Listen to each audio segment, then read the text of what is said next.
Portland, Maine's metropolis, a city of roughly 70,000 hustling and bustling among tall buildings and long streets.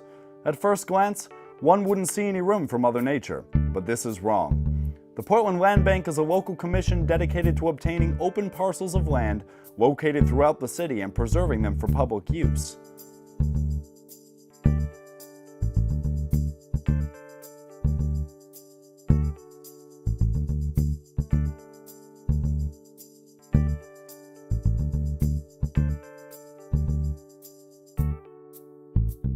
I am Tom Jewell. I'm a resident of Portland. I currently serve as the chair of the Portland Land Bank Commission. That's a body that has been appointed by the Portland City Council, and our charge is to inventory open space in the city of Portland and try to identify parcels that would be either owned by the city and that should be kept in their current state as conservation land or land that's available for passive recreation purposes. And we're also looking at an inventory of privately owned land with the potential for acquiring some of those parcels. The Land Bank Commission has 9 members in total. One of the members is a city councilor that serves on the commission. There's 8 other members that are appointed by the city council, and we also have 1 member that is an advisory member that's from the Portland Trails Land Trust.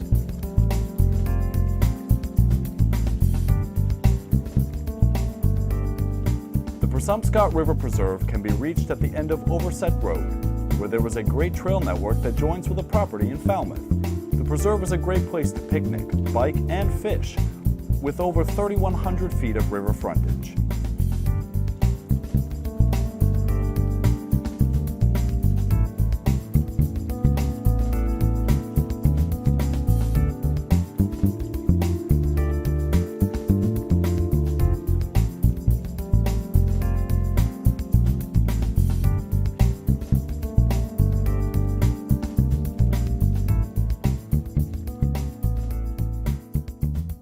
The Land Bank Commission was formed in 1999, and that was primarily as the outcome of a particularly contentious subdivision that had been proposed near Redlawn Park.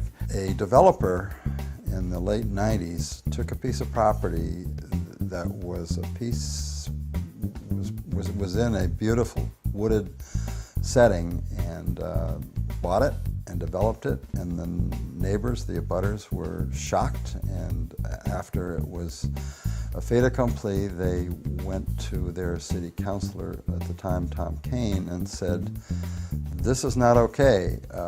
Shouldn't we do something to prevent this from happening in the future?" So the city council decided that it would be appropriate to try to be more proactive and form the Land Bank Commission.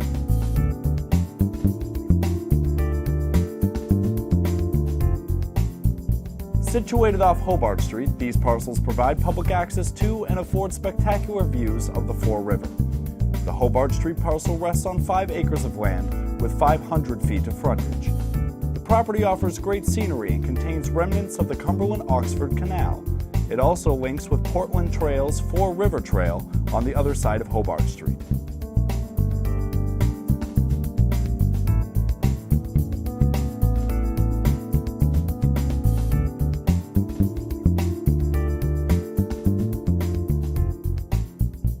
We've had about a dozen parcels in the land bank for a while now.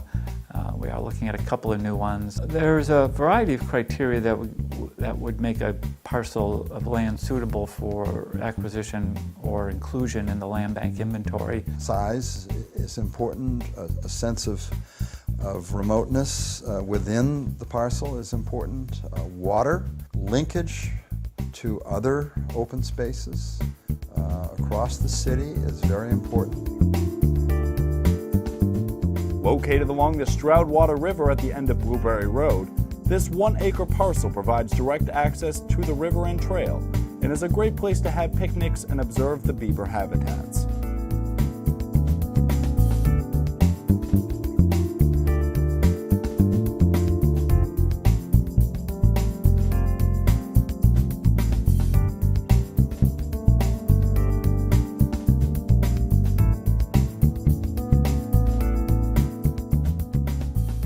when it comes to trying to acquire private land, the main criteria would really be a willing owner of the property. Oftentimes those opportunities come up when a parcel is being proposed for a development, and so they may develop a portion of the property, and sometimes as part of a trade they'll donate some of the land as open space. Located out in the North Deering and Riverton neighborhoods, the parcel directly abuts the trolley park and overlooks a pond. This property also features recently improved trails.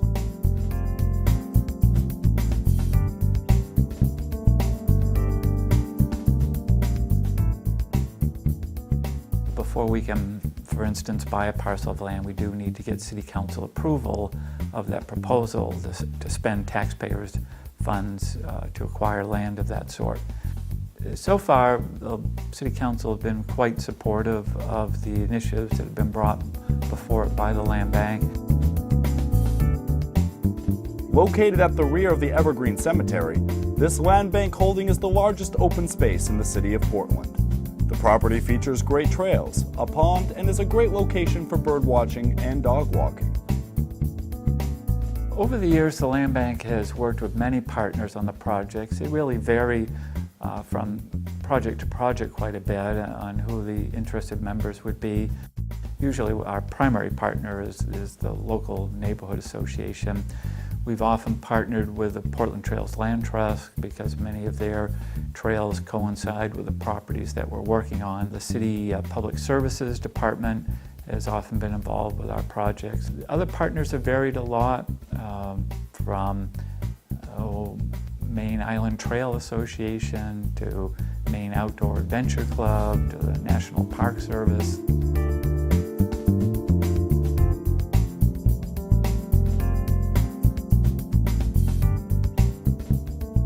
Pine Grove Park, as the name implies, is a 6.5-acre parcel on Ray Street that is mostly covered with mature white pine.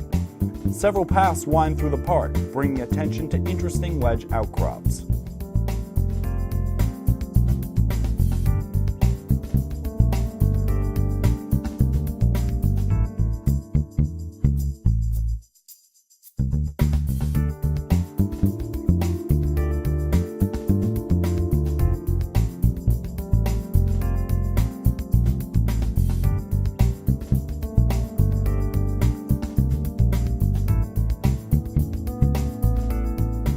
Located behind the Portland Arts and Technology High School, this parcel is comprised of a few lightly wooded areas, but is mostly open and includes both scrub-shrub wetlands and granite outcroppings. The area is great for bird watching and features walking trails.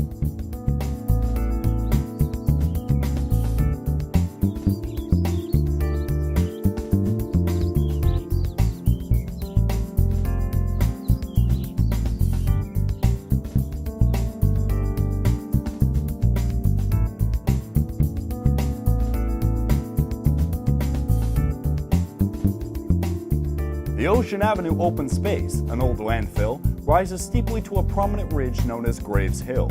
The parcel rests on 90 acres of public open space, with roughly 3 miles of trails. There is a parking lot and popular dog park nearby.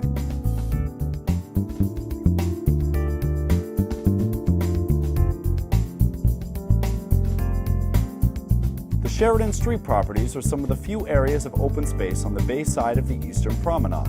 They have trails that connect Munjoy Hill to Fort Sumner Park and the East End Community School, which offer great views of the city.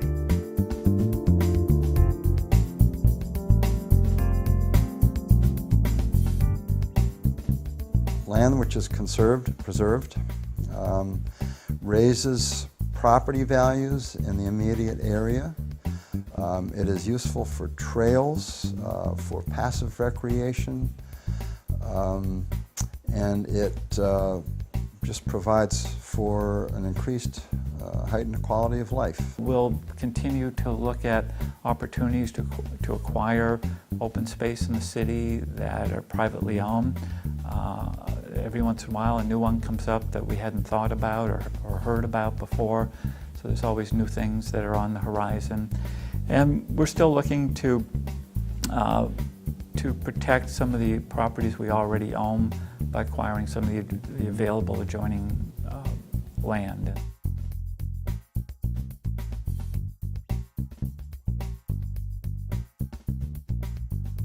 We would certainly encourage people to get involved. There's opportunities even to serve as a commissioner. We also do have some subcommittees. The best opportunity for people to get involved is when we deal with a specific project.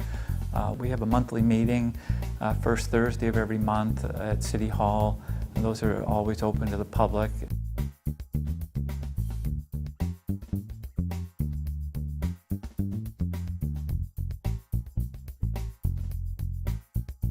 It's a very grassroots level of opportunity for anyone within the city of Portland to play a role in how creating open space, passive recreation opportunities, trail connections, linkages improve the quality of life within our city. As time moves forward and Portland finds itself home to more and more people, the Portland Land Bank will continue to prove vital to wildlife preservation in the local community. These current and future properties are diamonds in the rough, where you can experience nature without having to travel far outside the city. For more information on how you can enjoy these areas or even help with the Land Bank, visit its website at www.portlandlandbank.com.